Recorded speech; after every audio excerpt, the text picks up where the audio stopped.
دیکھو ماہ رمضان کی آمد قریب ہے، ہر طرف فتنہ ہی فتنہ ہوتا نظر آ رہا ہے، اور میں اس لیے آپ کے سامنے بات رکھ رہا ہوں. میرے کئی لوگ ہوں گے نمازی، بھلے میرے نمازی، لیکن وہ مجھ سے اختلاف بھی رکھتے ہیں. کوئی بات نہیں، اختلاف آپ رکھنے کا حق بھی رکھتے ہیں کہ مولانا صاحب نہ جانے کبھی کس کو پکڑتے ہیں کبھی کس کو، لیکن یہ صاحب ممبر پر بیٹھنے والے کی ذمہ داری ہے.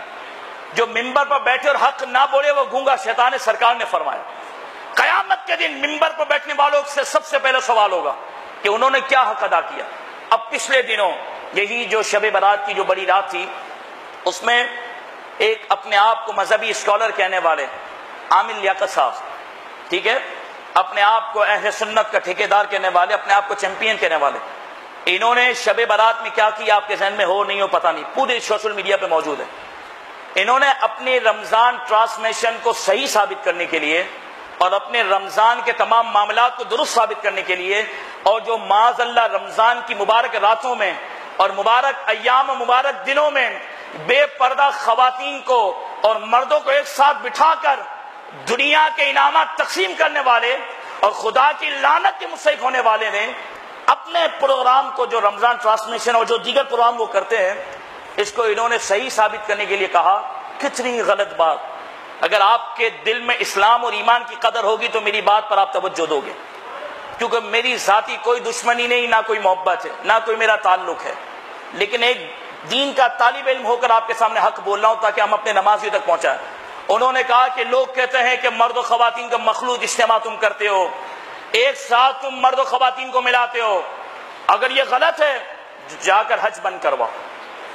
یہ جملے ان مذہبی اسکالر کے، آپ سنو، کوئی بھی جاؤ، ویب سائٹ کہیں بھی جاؤ سن سکتے ہو. جا کر طواف بند کرواؤ. یہ مسلمان کو زیب دیتا ہے کہ تم نے حج سے کمپیر کر دیا. ارے حج کا معاملہ تو یہ کہ حالت احرام میں عورت کو چہرہ رکھنے کا حکم ہے بس، اور مردوں کا وہاں پر امتحان ہے. اور حج میں تو سب لبیک اللہم لبیک کی صدائیں لگا رہے ہوتے ہیں. وہاں تو خانہ کعبہ کا طواف ہوتا ہے اور وہاں تو امتحان ہوتا ہے. اور رب نے پہلے کہہ دیا تھا کہ فلا رفث ولا فسوق ولا جدال، کہ حج کے اندر نہ کوئی بے حیائی کا کام ہوگا، نہ کوئی گناہ کا کام ہوگا. حج کا معاملہ کہاں، اور تمہارا برہانہ بے پردہ عورتوں اور مردوں کو بٹھانا کہاں؟ شرم نہیں آتی؟ یہ کھلے جملے بولے ہیں کہ طواف بند کرواؤ. پھر ہم کو کہنا، میں نے کہا جب دور نازک تھا تو فاروق اعظم نے عورتوں کو مسجد میں نماز پڑھنے کا منع کر دیا تھا. کچھ سمجھ رہے ہو؟ یہ انہوں نے رمضان ٹرانسمیشن کو صحیح ثابت کرنے کے لیے علن اعلان یہ کہہ دیا کہ طواف بند کراؤ. یعنی تیری ڈرامے بازی اور طواف ایک ہے معاذ اللہ، تمہارا حرام کاری اور حج کرنا ایک ہے. خدا کے واسطے بیدار ہو جاؤ. یہ دین کے نام پر اس طریقے سے لوگ کہتے ہیں آپ کا سنی ہے. ہم نے کہا کوئی نہیں بھائی، ایسی بات نہیں ہے. بد مطلب اعتراض کرتے ہیں کہ تم بڑا اعتراض کرتے تھے ہمارے ماننے والوں پر، تمہارے آدمی کو دیکھو. ہم نے کہا ہماری یہ پہلے سے روٹین ہے اور اہل سنت کا یہ طرز امتیاز ہے. ہم شخصیت کو نہیں دیکھتے، ہم اپنے نظریے کو دیکھتے ہیں. جو بھی نظریے سے ہٹتا ہے وہ سنیے سے باہر ہوتا ہے. یہ تو اہل سنت کی نشانی ہے. تو میری ذمہ داری تھی آپ کو بتانا. میری بات سے آپ اتفاق کرتے ہو کہ کہاں سے انہوں نے حد سے ملایا؟ پھر یہ اتنے جذبات میں آ گئے کہ کیا اٹھے کہ بھائی رمضان تو افطار تک ہے، افطار کے بعد تو انٹرٹینمنٹ ہوتا ہے. یہ جملے آپ سن لو. کہتے ہیں رمضان تو افطار تک، افطار کے بعد پہلے بھی تو ڈرامے چلتے تھے. اگر ہم یہ انٹرٹینمنٹ کے پروگرام کرتے ہیں تو تمہیں کیا تکلیف ہے؟ یہ علماء کو ہٹ کر رہا ہے تو تمہیں کیا تکلیف ہے؟ ہم نے کہا اگر تم نے افطار کے بعد انٹرٹینمنٹ عوام کو اگر کہنا شروع کیا تو تراویح کب پڑھیں گے، درس قرآن کب سیکھیں گے؟ اور جو سرکار نے فرمایا کہ تم رمضان کی راتوں میں لیلۃ القدر کو تلاش کرو، وہ تیرے پروگرام میں تلاش کریں گے؟ رمضان کے جیسے دن برکت والے ہیں ویسی راتیں برکت والی. قرآن اور روزہ اللہ کی بارگاہ میں شفاعت کریں گے. حدیث ہے، مسند احمد کی حدیث اٹھاؤ. روزہ عرض کرے گا مولا میں نے تیرے بندوں کو پورا دن کھانے پینے سے اور نفسانی خواہشات سے روکا، تو میری شفاعت قبول فرما. اور حدیث میں ہے قرآن کہے گا مولا میں نے تیرے بندوں کو راتوں کو سونے سے روکا، تو میری شفاعت قبول فرما. اور یہ اپنے آپ کو دیندار، اپنے آپ کو مذہبی اسکالر کہنے والے اگر یہ بات کریں، کتنے افسوس کی بات ہے. ہم نہ ان کے پروگرام میں جاتے ہیں نہ انشاءاللہ کبھی جائیں گے، اور جو جائے وہ اس کی مرضی ہے. وہ اپنے حساب سے جائے. میرا کام تھا علماء کو، دینداروں کو نہیں، اپنی عوام کو پیغام دینا کہ سمجھو، سوچو کہ کس قدر سازشیں چل رہی ہیں، کہ رمضان کے مہینے کس قدر بے ادبی، اور جو رمضان میں گناہ کرتا ہے رب العالمین اس سے ناراض ہو جاتا ہے. اور جیسے نیکیوں میں اجر بڑھتا ہے ایسے ہی رمضان میں گناہ کرنے والوں کے لیے سزا بھی بڑھ جاتی ہے. آپ تو خدا کے واسطے اللہ کی رضا کے لیے نیت کرو کہ انشاءاللہ تبارک و تعالی آپ ایسی ٹرانسمیشن نہیں دیکھو گے. ہاتھ اٹھا کر دیکھو، میرا کوئی ذاتی مقصد نہیں ہے، میرا کام تھا کہ رمضان کی قدر آپ کو بتانا.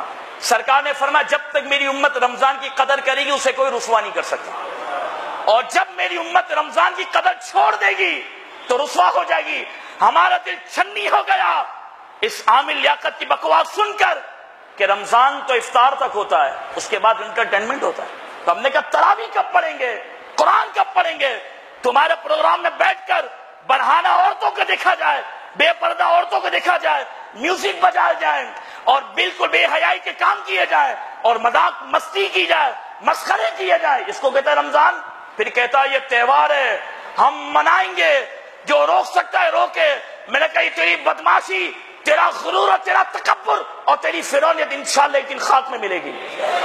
ہم تو چاہتے ہیں پہلے تو توبہ کر سچے دل سے، توبہ کر، تو ہمارا بھائی ہے، توبہ کر سچے دل سے. ہمیں پروگرام میں تیرے نہیں آنا انشاءاللہ، نہ ہم جاتے ہیں نہ پسند کرتے ہیں، لیکن اگر سچی توبہ کر لے تو ٹھیک ہے. اگر اس نے توبہ نہ کی اور اپنے جملوں پر اڑا رہا تو رمضان کی عزت کی حفاظت کے لیے، اور اس نے حج کے عظیم رکن جو اسلام کا رکن ہے اس کے تقدس کو پامال کرنے کی کوشش کی ہے، تو آپ مسلمانوں پہ ضروری ہے ہر شعبے میں اس کا بائیکاٹ کیا جائے. لوگ کہتے ہیں ہمارا مسلک کا کام کر رہے ہیں. میں نے کہا اسلام نہیں بچا تو مسلک کیا بچے گا؟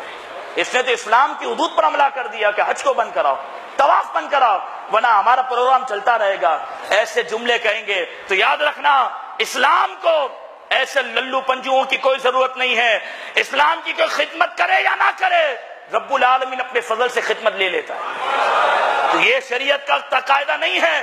جب ابو جہل، ابو لہب جیسے عرب کے بڑے بڑے سردار سرکار کی دین کی خدمت کے لیے تیار نہ ہوئے تو رب نے حبشہ سے بلال کو چن لیا، رب نے فارس سے سلمان کو چن لیا، اور رب نے قیامت تک بتا دیا کہ عامل لیاقت جیسے بڑے بڑے اسکالر، نام نہاد بے غیرت جتنے بڑے بھی لوگ ہوں، اگر یہ رمضان کی عزت پر حملہ کریں گے، قرآن پر حملہ کریں گے، تو جو میرا بندہ ہوگا اسے میرے قرآن سے فرما برداری کرنی ہے، میرے قرآن سے وفا کرنی ہے. میرا کام تھا آپ تک حق پہنچانا. ہمارا دل اس لیے چلا کہ اس نے رمضان پر حملہ کیا، اس نے حج جیسی مقدس عبادت پر حملہ کیا. اس سے پہلے بھی بکواس کر چکا ہے دوپٹہ شپٹہ کیا ہوتا ہے، اس سے پہلے بھی اس نے بکواسات کی ہیں. عیسائیوں کے چرچ میں جا کر بھی اس نے ہمارے آقا کی شان میں بے ادبیاں کی ہیں، اور وہاں پر جا کر عیسائیوں کے چرچ کی تعریفیں کر رہا ہے. تو ایسے مذہبی اسکالر کو ہم جوتے کی نوک پہ رکھتے ہیں. ہمارے سامنے نہ چینل کی اہمیت ہے نہ ایسے نام نیاد مذہبی اسکالر کی اہمیت ہے. ہمارے سامنے اہمیت ہے تو مصطفیٰ کے عاشق کی اہمیت ہے، مصطفیٰ سے وفا کرنے والے کی اہمیت ہے. میں نے دین کے لیے بات کی ہے. اگر پھر بھی آپ کے لیے عامل لیاقت کے لیے نرمی ہو تو آپ اس کی کلپ سن لیجئے گا جس نے بکواس کی ہے کہ پہلے طواف بند کراؤ، پہلے حج بند کرو، پھر مجھے کہنا کہ میں یہ بند کروں مرد و خواتین کے اجتماع. پھر اس نے کہا کہ رمضان تو افطار تک ہوتا ہے، اس کے بعد انٹرٹینمنٹ ہوتا ہے. ہم نے کہا کوئی نہیں، رمضان پورا مہینہ ہوتا ہے، بلکہ رمضان کی ابتدائی رات سے ہوتی ہے، رمضان کی ابتدائی رات سے ہوتی ہے. اس لیے میرا کام تھا حق بولنا، حق کہنا. اب آپ مخالفت کریں یا محبت کریں، کوئی مخالفت کرے یا کوئی محبت کرے وہ اس کی مرضی ہے. اللہ بس ہمیں منبر کا حق ادا کرنے کی توفیق عطا فرمائے.